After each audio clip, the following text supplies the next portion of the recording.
Hey, this is Brian. And Shelby. And you're listening to the Hyperspace PodBlast.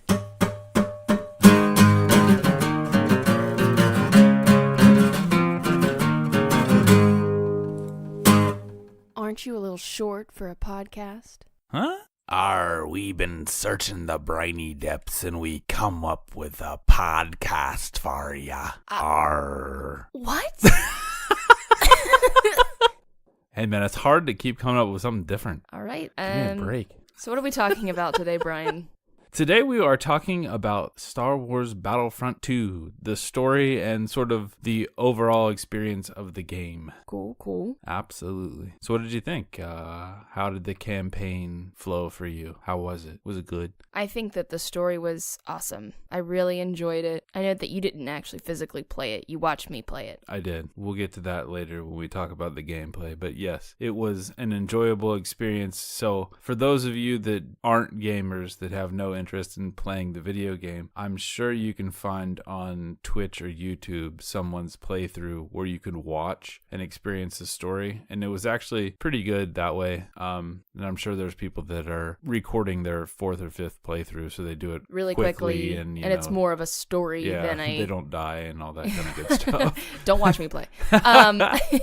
Yeah, it's really cool. Oh, by the way, just heads up, we're gonna do like massive spoilers for Battlefront 2. Right, for sure. And probably a little bit of Aftermath and The Inferno Last Jedi. Squad. Well, yeah. All that. Anyway, okay. So I really enjoyed the story, though. I think the story itself is very, very good. My only critique about the campaign itself is that it's super linear, and I think that's just everyone's complaint. Well, yeah, I mean, it's just like kind of the way that these type of games go. It kind of has to be that way. Yeah. Which I'm fine with. Like, it wasn't like, as someone who's not a quote unquote gamer, I enjoyed it. Yeah, and as long as you have it in mind what it is going into it, I don't think you'll be disappointed. It's not an open world RPG. It's a very much like I loved the cutscenes. Railroad track, amusement park. Here's what's going to happen. Yeah. Go this way type of thing. But I mean, that's still good.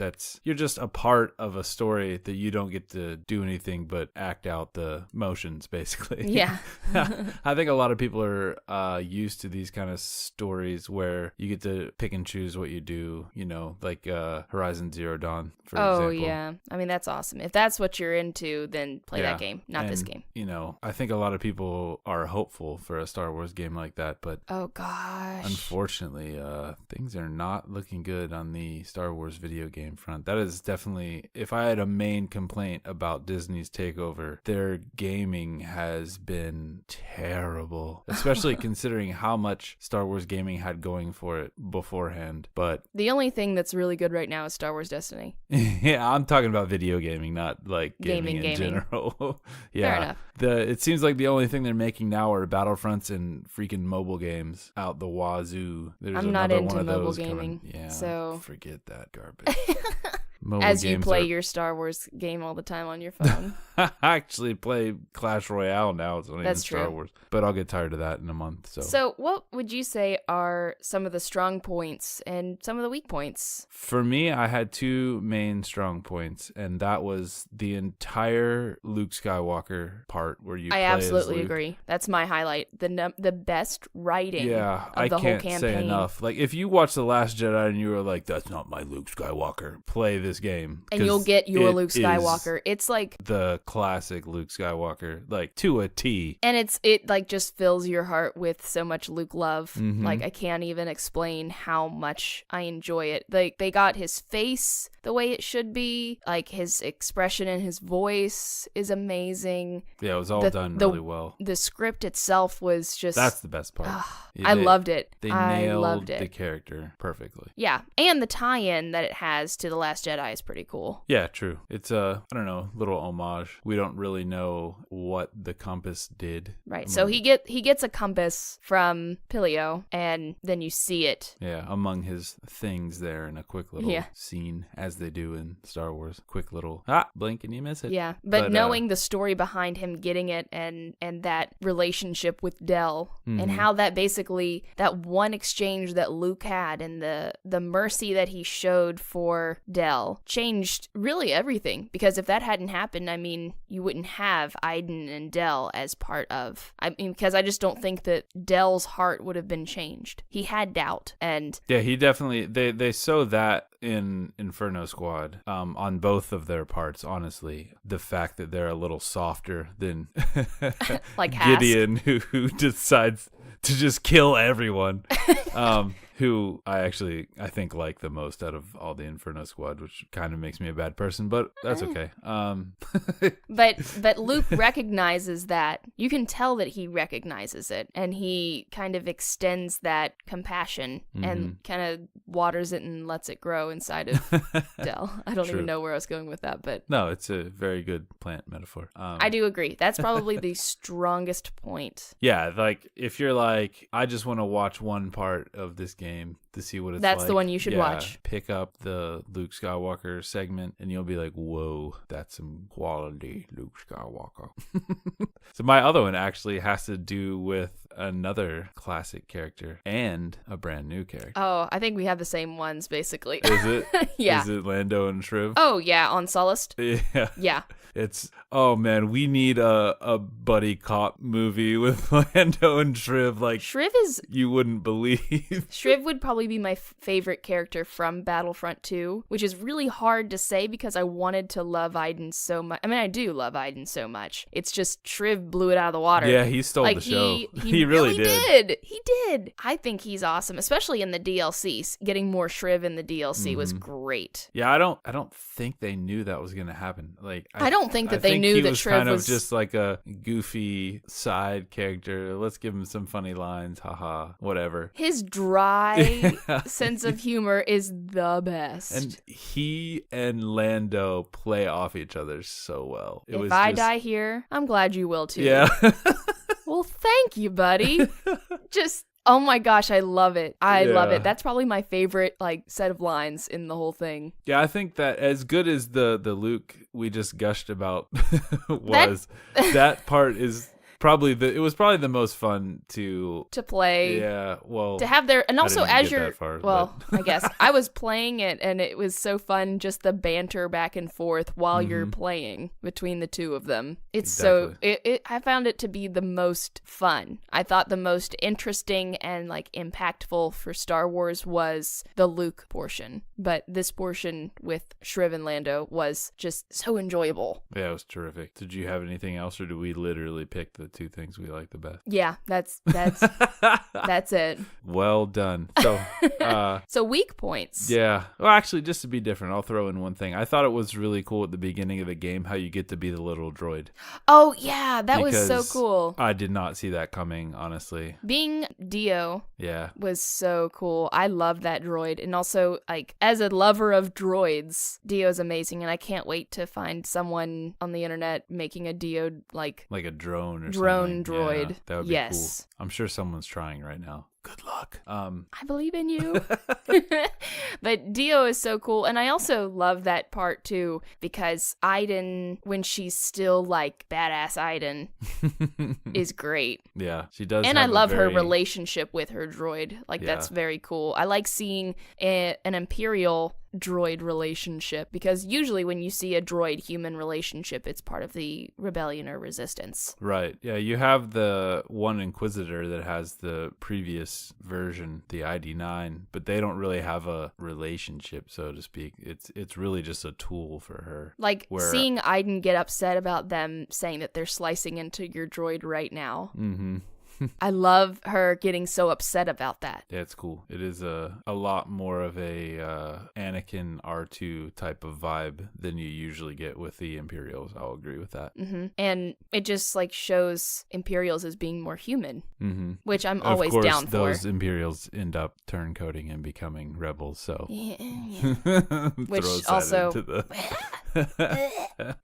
yeah. I'm like, Speaking of weak points, that is probably one of mine. yeah, Just because, like, I felt like it was so easy for her to turn on this thing that she's devoted her life to. Because you imagine people who are special forces being, like, the most into it. Well, and they have all these things about the Imperial propaganda and all that, and I would think that she'd just be inundated with to it. be Inferno Squad, you'd have to be into that hook, line, and sinker. Plus, I think it just goes back to how I personally want a 100% evil lady in Star Wars. Mm-hmm. Someone to be all in Imperial. Yeah, and like even Phasma is not a female Tarkin type. Yes, a female Tarkin style kind of thing. Doesn't have to be like an old codger like Tarkin, just to be into the cause of the Empire. That's what I'm trying to say. And I just don't feel like Phasma did it for me, because they kind of wrapped it around her being like a survivalist or something like that. And I can't say too much.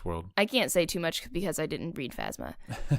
But I just want a lady that's like, I am all in this Empire thing, and I have no ties to the rebellion, and this is my life, and I'm like evil. Yeah. So, I mean, once I got over that's not what I was getting, I was pretty upset about it. But once I got over it, I really enjoy Iden. Yeah, like I said to someone, I saw it coming a mile away after you read Inferno Squad, the way she lets the sort of ex-partisan whatever leader guy go, the ex-Clone Wars guy too, because, all strings lead together. But anyway, it showed that softness, and Del as well with the tech guy that he got buddy-buddy with. Also, I went into this not reading Inferno Squad. So. Yeah, and that's fine. I don't think you have to, which is kind of the blessing and the curse of the EU right now, is that it's cool, it adds stuff, but none of it's ever necessary.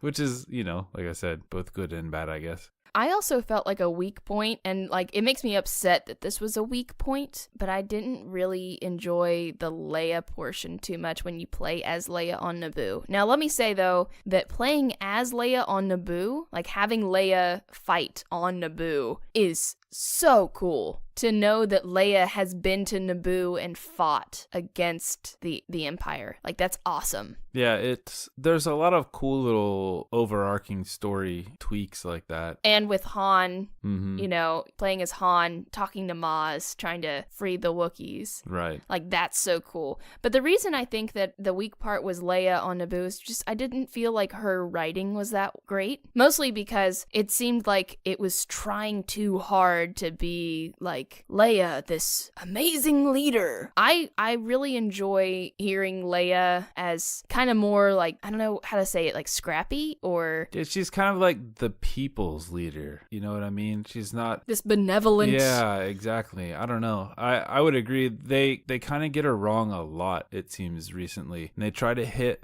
the hope angle and this lofty idealist. Yeah, I like seeing her kind of gritty, and I think that The Force Awakens did pretty well with it. Mm-hmm. Yeah, she's and seeing her bust down the door. Yeah, she's gone back down to being a general, back down from her place on high as a politician is what I'm trying to get at here. But yeah, I don't know.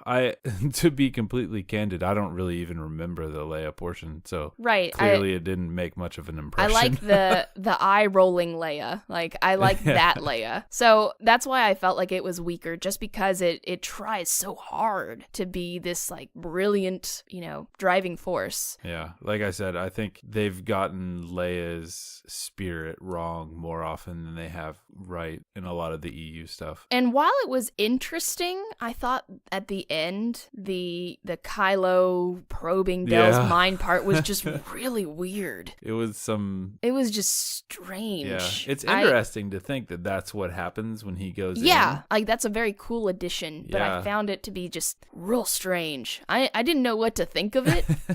That's why I feel like it's a weak part, because I'm just that was different. Yeah, it's very Clone Warsy, especially compared to some of the high fantasy stuff he got into with Mortis, but more even with the Force priestesses and Yoda. It was some crazy stuff. So how do you think that this relates to the greater Star Wars universe? I think a lot of it is in the things we've kind of touched on already, like how it brings in the compass from The Last Jedi, how, like you said, with Han and the Wookiees, that's a storyline from the Aftermath trilogy. See, I also loved the Battle of Jakku, and yeah. thinking like, okay, everything that's falling right now, I bet Rey scavenges later. Yeah, exactly. Like, that was Yeah. so cool to think about for me. Yeah, and that, again, that ties in Aftermath and Lost Stars, anything that deals with the Battle of Jakku, really. It was neat how they kind of, I guess it's kind of like another version of Lost Stars, where they give you characters that were involved kind of in everything we know that happened in the saga, but you see it from a different point of view. Right, and then with the DLC, how Iden finds out that the Hosnian system has been destroyed. That part, like, I mean, knowing where that is in the timeline is like, whoa. Yeah, it's, again, like everything's sort of threaded together.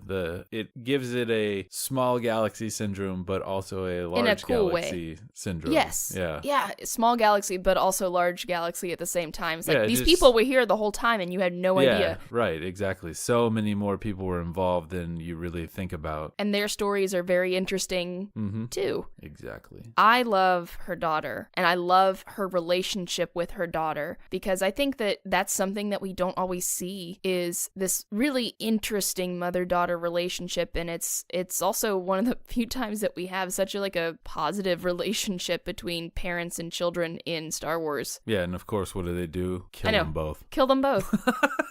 Poor Zay. Oh my gosh, I cried when Iden is like saying her final words to Zay. Just, and you can see how much Iden, wishes that she could be teaching Zay. But I feel like she has taught her how to be strong, and that was like Iden's goal. I love thinking about Iden as a mother too. I'm sure it was like not like most mothers, but I think that's a cool mother to portray in Star Wars. Yeah, and I think, like you said, teaching her to be strong, Iden probably knew somewhere in the back of her mind, even though they'd kind of gotten out of the whole rebelling or resisting, whatever you want to call it, game, that they'd get dragged back into it at some point. Well, this is also interesting, this whole idea of Project Cinder and Project Resurrection. It's very, it makes me think of like Phoenix-like ideas that were set into motion by the Emperor. The messenger droid is such a cool thing. Yeah, and that's another...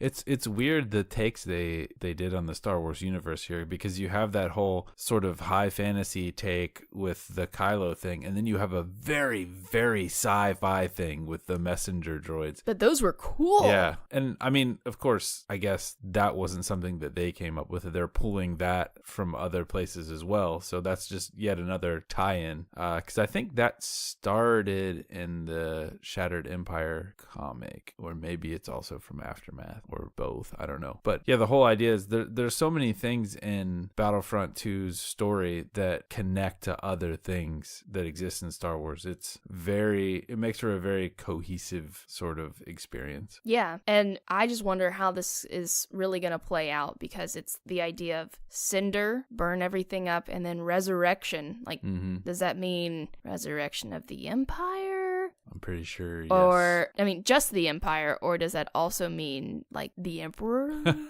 You mean they're gonna clone the Emperor? That's a fresh idea. Oh, come on. I don't know. I mean, I'm that's the just thing. kidding. Resurrection can mean many different things. It may not be like the same Emperor we know. Yeah, his supreme leader. Maybe. And he dies again. Yeah, but he's Kylo now, so... I don't know. Anyway. What the future holds, we don't know. But it will be interesting to see if they carry on this story. I haven't heard anything about future campaign DLCs. They are giving some rumors about a Clone Wars character DLC and some other, game mode things as far as the multiplayer and stuff goes. But I would be surprised if there isn't more to this story. Yeah. I mean, also Zay, they have so many places they can go with Zay and Shriv going to the Outer Rim. Like in the final scenes of the DLC, Leia sending them to the Outer Rim to basically contact their allies, which is interesting because I want to know what happened, like, especially when you see in The Last Jedi, she's sending out her distress call. Why Zay and Shriv don't show up? what's going on. That would've Because I been was pretty thinking, rad, when huh? that happened, I was just like, oh my god, we're going to see Zay and Shriv. And then I'm like, oh yeah, nothing ever cool like that actually happens. It does, sort of. I mean, I would have freaked out, like legit freaked out in the theater if Zay and Shriv showed up. Yeah, that would have been nuts. They wouldn't even have had to say who they are if it was just a Duros with a young girl. I would just, I think I would have lost it. I almost lost it just seeing the compass. So seeing these two characters who I love now show up in The Last Jedi would have been amazing. Which, who knows, maybe they'll meet up with them and be like, sorry we're late, guys. Yeah, there's all kinds of opportunity there. So I would be surprised if, even if it's not in some version of the game, if it doesn't come up in, a comic or this, that, or the other. Right. So about the game in general, what did you think of the gameplay for the campaign, and what about multiplayer? We haven't touched on that yet, but right. That's a thing that I think probably some people play more than the actual game. Right. So the campaign itself, I think, is fun. Like we said, it's that roller coaster sort of situation. There's a bunch of different, I forget what it is, objectives that you can do. Oh yeah, little bonus things. It's like find the secret crates and yeah. Which, I mean, I don't know if I'll go back and do all of those. I started doing them, but then I was just like, I'll just play multiplayer. Yeah. So, which those are fun and all, but I don't know if I will go back and do that. I might just go back and play Luke every now and again because I miss him. But overall, I mean, campaign is great. It's nothing like spectacular. I think it's great for people who are not video game players. Yeah, it's one of the easiest types of games because, like we said, it's not that open world, oh my gosh, what do I do now? It's very, okay, we do this. Okay, we do this. Okay, we do this. You don't really have to. And you can play it on like I don't know what they call it, like story mode or something like that. Or they have different difficulties. Basically easy mode. That way you can really just enjoy the story, which I think is cool. Yeah. Because, that's really what you want it for anyway. Some people for sure. Some people, yeah. And then the multiplayer, I really like the multiplayer. I've had a lot of fun with it. And as someone who used to just like hate the idea of shooter games because I have no aim, I've actually found that I'm fairly okay at Starfighter, which is true. like my favorite thing to play. I think you're better at that than I am. Maybe. Yeah, probably. But I really like playing Starfighter. I think that one's really fun. There's a lot that I'm like missing as far as characters go for certain ships. I think that they kind of missed the mark there to not have like a ghost. Yeah, they have 2 Falcons, but no Ghost. I know. I mean, that's so and easy. They don't have anything from Rogue One. And they have Yoda's ship, and I'm like, why do you have Yoda's ship? Like, that's so much less, like... Well, yeah, I don't know why you'd have, like, you don't even really see him fly his ship. I mean, in Clone Wars. And it's so funny, because we downloaded the DLC, and I played it the night before we got to see The Last Jedi, mostly because I was jealous that everybody in the UK could go see it. And I was just like, fun, I'll play Battlefront then.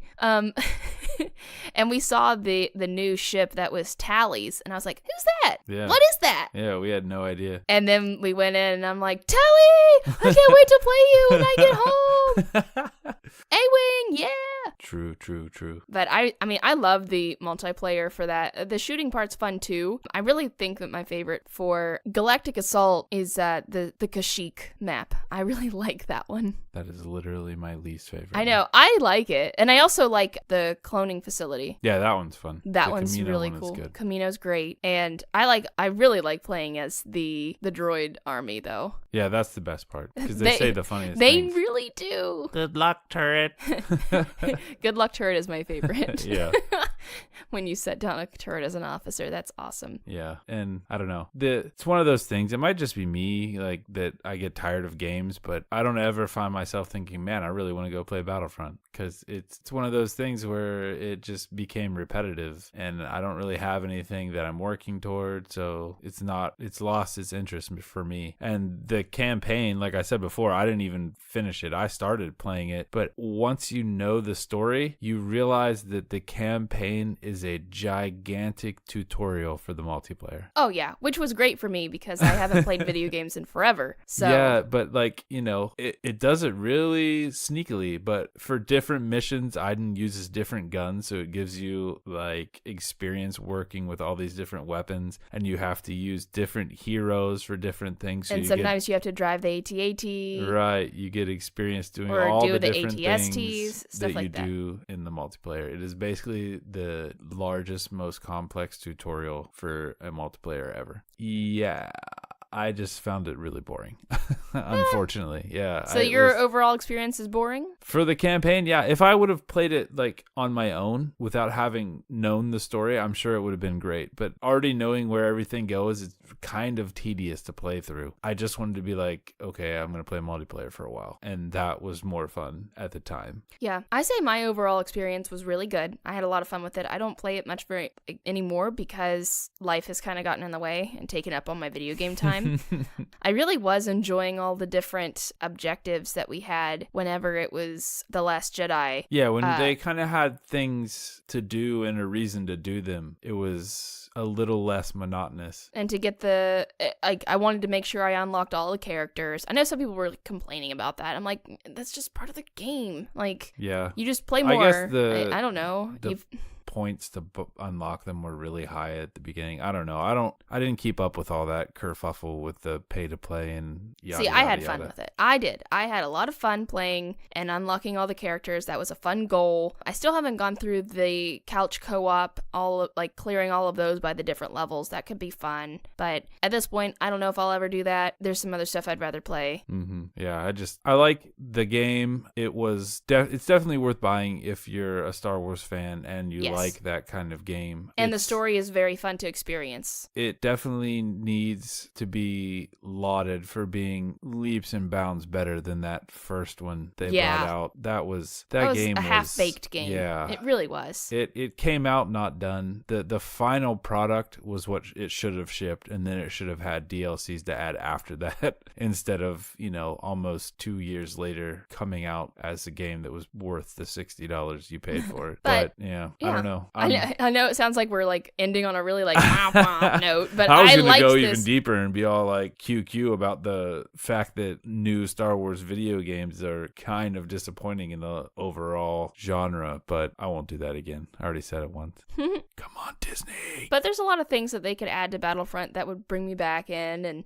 exactly. I'm looking for that, and I probably, after we're done recording, play a little Starfighter, because talking about it made me want to go play. Yeah. Anyway, if you have thoughts on Battlefront 2, whether it's the story or the gameplay itself, let us know at hyperspace_pod. On the Twitter. You can also email us, hyperspacepodblast@gmail.com. And be sure to visit our website at hyperspacepodblast.com, where we have all kinds of other readable content for your Star Wars pleasure.